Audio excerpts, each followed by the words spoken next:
Did you know that the more money your investments make, the less you actually keep? And if you're focusing on higher yield or more dividends, the government is quietly leeching off your returns. So in this video, I'm going to show you how chasing higher income makes retirees lose money, the boring asset location strategy that matters more than picking the right funds, and how to use it to keep more of your money away from the IRS. Now, most people approaching retirement have the same goal: live off the dividends and interest and never touch the principal. But when you actually do that, it can come with a hidden cost. Let's say two retirees both take $100,000 in withdrawals. Both have the same size portfolio and earn the same returns. The only difference is where they take the money from. Retiree A gets the full $100,000 from dividends and interest, and $20,000 of that goes to taxes. Now retiree B has nothing coming from dividends and interest, so they sell $100,000 worth of shares instead. But on the same withdrawal, they only pay $10,000 in taxes. So that means over a 30-year retirement, retiree B pays $300,000 less in taxes. So the question is this: would you rather be retiree A and live off just dividends and interest, or retiree B who sells shares but keeps that $300,000 in their pocket? And look, I'm not saying that you should completely avoid dividends, interest, or any investments that pay you income.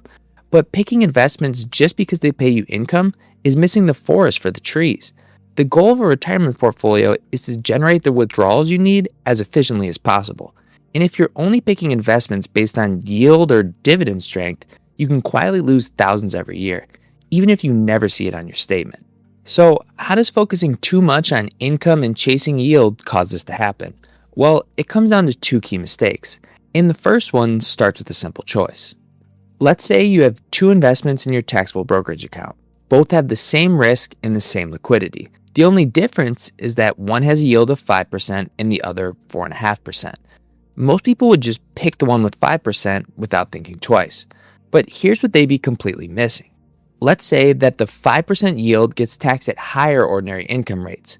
At a 25% tax rate, your after-tax yield would be 3.75%.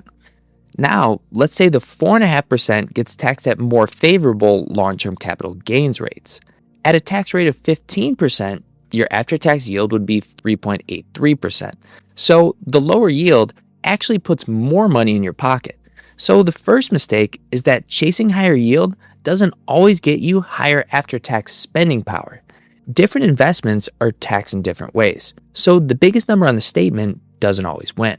But even after seeing this, retirees still can't help but think, why not just pick the income-paying investments with the highest after-tax spending power? Wouldn't that give you the best of both worlds because you wouldn't have to sell shares? Well, let's say you pick an investment that throws off $100,000 in income each year. If you need exactly $100,000, then that works perfectly. But what if you only need $60,000? You can't just say no thanks and tell the fund to keep the rest. You receive the full $100,000 and the 1099 that comes with it, whether you need it or not. And that extra income stacks on top of the income you already have from Social Security or a pension. So the problem with these automatic income-paying investments is that you don't get the income when you need it. You get it when the fund says you have to take it, and you lose all your tax flexibility. And if that income comes at the wrong time, you could end up paying thousands more in taxes and higher Medicare premiums. So now that you know this, let me show you exactly how these mistakes happen and how to avoid them using Jack and Jane as an example. They're 60, have $2.5 million saved, and it's split up across three types of accounts: $700,000 in a taxable brokerage account, $1.5 million in 401ks, and $300,000 in a Roth. And at first glance, it looks well diversified and that they should have plenty of flexibility to reduce taxes. But when you see how they're invested inside those accounts, you'll see how they're quietly giving away more of their returns than they need to. In their taxable brokerage account, they have a dividend fund spitting out income and a bond fund for both income and stability. Their Roth holds the same dividend fund, and their 401k is in a target date fund. And the reason they built their portfolio this way makes a lot of sense. Because they're losing their employment paycheck, using their portfolio to create one felt like the most logical solution. So almost everything they own throws off cash without having to sell shares. But doing this quietly allows the government to leech off your returns. Let me show you how this happens, starting with their taxable brokerage account. So the dividend fund pays out income each year, but the problem isn't that it pays income. It's that Jack and Jane don't decide when or how much they receive. The fund does. And every time it pays out, it comes with a 1099 that can spike their bracket and their Medicare premiums. Now, the bond fund looks like another great option to pay them income and provide stability. But it has a different problem. The return comes as interest, and interest gets taxed at ordinary income rates. So they could be losing 20 or 30 cents on every dollar of earnings that taxes. And because both funds are in a taxable brokerage account, those dividends and interest are added to their tax return each year. And paying those taxes quietly puts a drag on their returns. So, how should they be investing instead? Well, most retirees spend countless hours trying to pick the best funds in the right asset allocation. But the part that actually gets the most from your savings is the boring part, asset location. Asset location isn't what you own, but where you hold those investments. And this is so critical because each of Jack and Jane's 3 accounts has completely different tax rules. So the same fund that's a smart choice in one account can be a costly mistake in another. So let me show you exactly how Jack and Jane can rebuild their portfolio and use asset location to keep more of their returns, starting with their taxable brokerage account. In a taxable account, dividends and interest are taxed as soon as they happen, but appreciation isn't taxed until you sell. And if you've held it longer than a year, it's taxed at the lower long-term capital gains rate. But here's the thing. That distinction only matters if you have control over your investments. Jack and Jane's dividend fund pays income on the fund schedule, not theirs. And their bond fund generates interest income every year that's taxed at ordinary income rates, the same rate as their paycheck. So by holding these types of investments in their taxable account, they lose the chance to utilize what makes it so valuable, the ability to control when you pay tax and to pay it at the lower capital gains rate. So to fix this, here's what they can do.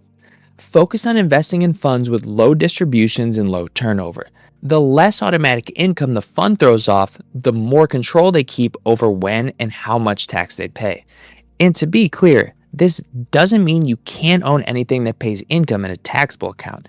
It's that too much focus on income triggers both of the mistakes we saw earlier, and the costs can quickly and quietly outweigh the gains. Now, their 401k. In a pre-tax account, everything that comes out is taxed at ordinary income rates. So dividends, capital gains, and interest all get the same tax treatment when they're withdrawn.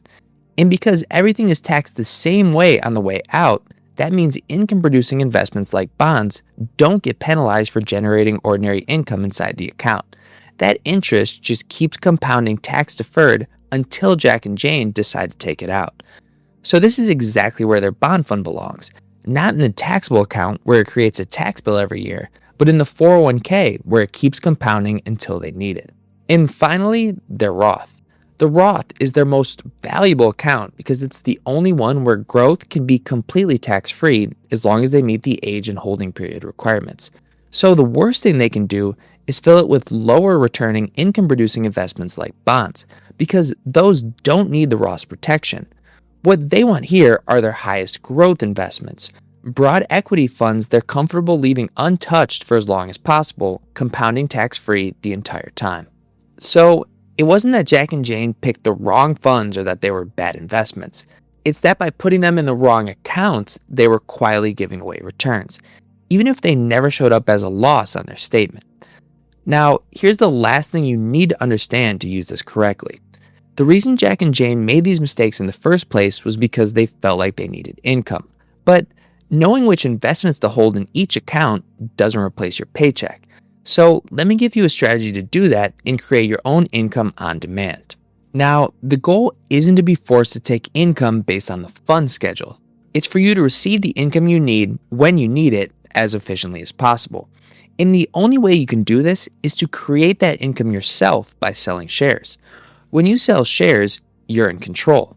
In a year where you're close to crossing into a higher bracket, you can sell shares with fewer gains. In a low income year, you can sell more and realize those gains in the 0% capital gains bracket. You can choose which account to pull from, which investment to sell, how much, and which tax lots. But when the fund controls your income instead of you, all of that goes away. So if you want to reduce taxes and keep more of that return for yourself, you need to create your own income by selling shares, not be forced to take it when the fund says to. But here's the thing. Even when retirees have the perfect investment strategy to keep more of their returns, they end up handing them to the government anyways. And it's because even if you're invested correctly, if you don't know which accounts to pull from and when, you can end up paying thousands extra to the IRS. So for the exact 3-phase spending plan you can use to pay less taxes in retirement, check out this next video.